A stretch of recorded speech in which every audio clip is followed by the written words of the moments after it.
Mar-ġurnal kulħadd l-eks Ministru Jesmond Muljet qal li l-proposti tal-Partit Laburista dwar l-enerġija diġà taħallu effett pożittiv għax poġġew fuq il-quċċata tal-aġenda politika ta' pajjiżna l-aktar element kritiku tal-ekonomija tagħna, l-enerġija.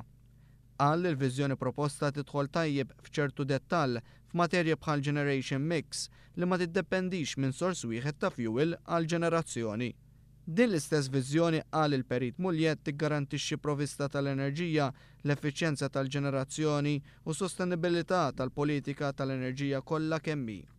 Jesmond Muljet jgħid li konna qisna dħalna fi sqaq li kkundanna l-konsumaturi u l-industriji Maltin għall-ogħla tariffi fl-Ewropa u fid-dinja.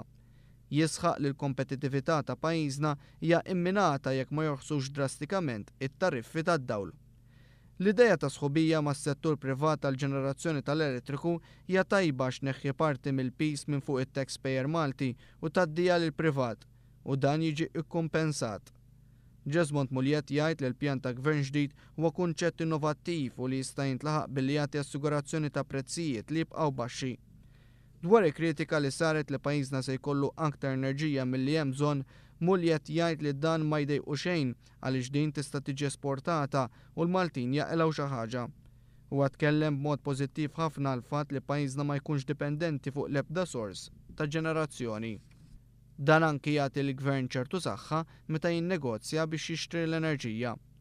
Muljet qal li bil-pipeline tal-gass irridu noqogħdu attenti li ma nispiċċawx fi stat fejn pajjiżna ikun jiddependi biss minn supplier wieħed tant ikollu saħħa li jispiċċa jiddetta il-prezzijiet bħalma ġara fil-Ġermanja qal Muljet.